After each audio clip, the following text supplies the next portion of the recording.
Hello everyone, आज हम लोग व्हाट विद का यूज करना सीखेंगे। इसे समझने के लिए हिंदी का एक सेंटेंस देखना पड़ेगा। सबसे पहले हम लोग देखते हैं एक सेंटेंस को। कुछ तो ईमानदारी। अगर शुरुआत में कुछ तो लिखा है, बीच में क्या लिखा है और कुछ, अगर ये दो वर्ड आ जाएं, कुछ तो और कुछ, ठीक है, तो समझ लेना व्हाट विद का यूज होना है।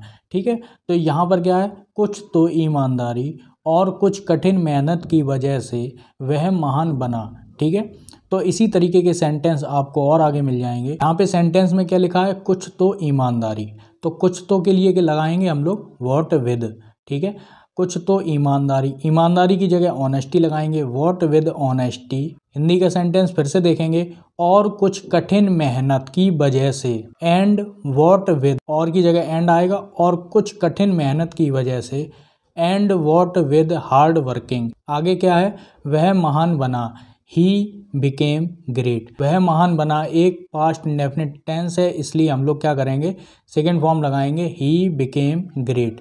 ठीक है, दूसरा सेंटेंस देख लेते हैं। कुछ तो महंगाई और कुछ कम वेतन के चलते लोग परेशान हैं। ठीक है, तो इसका क्या होगा, कुछ तो महंगाई, व्हाट विद डियरनेस। महंगाई की क्या होती है, डियरनेस। ठीक है, DEARNESS। आप अपने नोट्स में लिख भी सकते हैं। और कुछ कम वेतन के चलते, and what with low salary. ठीक है, आगे क्या है, लोग परेशान हैं, पीपल आर ए ट्रबल। ठीक है, यहाँ पे पूरा सेंटेंस एक बार फिर से देख लेते हैं। What with dearness and what with low salary, people are a trouble. तीसरा सेंटेंस देख लेते हैं। अगर आपको नहीं समझ में आ रहा तो आप वीडियो पूरा देखिए, दो सेंटेंस और बचे हैं। कुछ तो बीमारी, कुछ कमजोरी की वजह से वह मर गया, व्हाट विद इलनेस।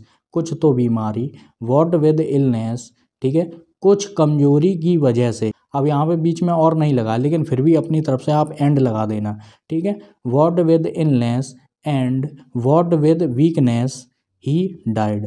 ठीक है, डाइड सेकंड फॉर्म है। चौथा सेंटेंस देख लेते हैं। कुछ तो चालाकी और कुछ बुरी आदतों की वजह से आज वह इस दशा में है, तो क्या बनेगा, कुछ तो चालाकी, व्हाट विद क्लेवरनेस। ठीक है, और कुछ बुरी आदतों की वजह से, and what with bad habits, आज वह इस दशा में है, he is in this condition today. एक बार फिर से सेंटेंस देख लेते हैं। What with cleverness, what with bad habits, he is in this condition today. अब इन सेंटेंस में जब भी आप अगर बोलें तो यहाँ पे आप एंड लगाएं ना लगाएं कोई फ़र्क नहीं पड़ता। आपको बस दूसरों को अपनी बात समझानी आनी चाहिए कि आप कहना क्या चाहते हैं। बस एक तरीके से कन्वर्सेशन ऐसा हो जाए कि आप जो कह रहे हैं वो अच्छे से उसके पास पहुंच जाए, वो समझ जाए कि आप क्या कहना चाहते हैं। यहाँ पे मैं हाई फाई इंग्लिश बोलने के लिए सजेस्ट नहीं करूँगा कि पता नहीं कहाँ से आप कोई सा सेंटेंस या फिर कोई सा वर्ड मीनिंग बोल दीजिए और उसे समझ में ना आए। लैंग्वेज वही होती है जो एक दूसरे को अच्छे से समझ में आ जाए, आप समझा सकें। ऐसी सरल लैंग्वेज का सबसे पहले आप यूज करिए। अगर आपको ये वीडियो अच्छा लगा है तो लाइक करिए, सब्सक्राइब करिए। पूरा वीडियो देखने के लिए आपका बहुत बहुत धन्यवाद।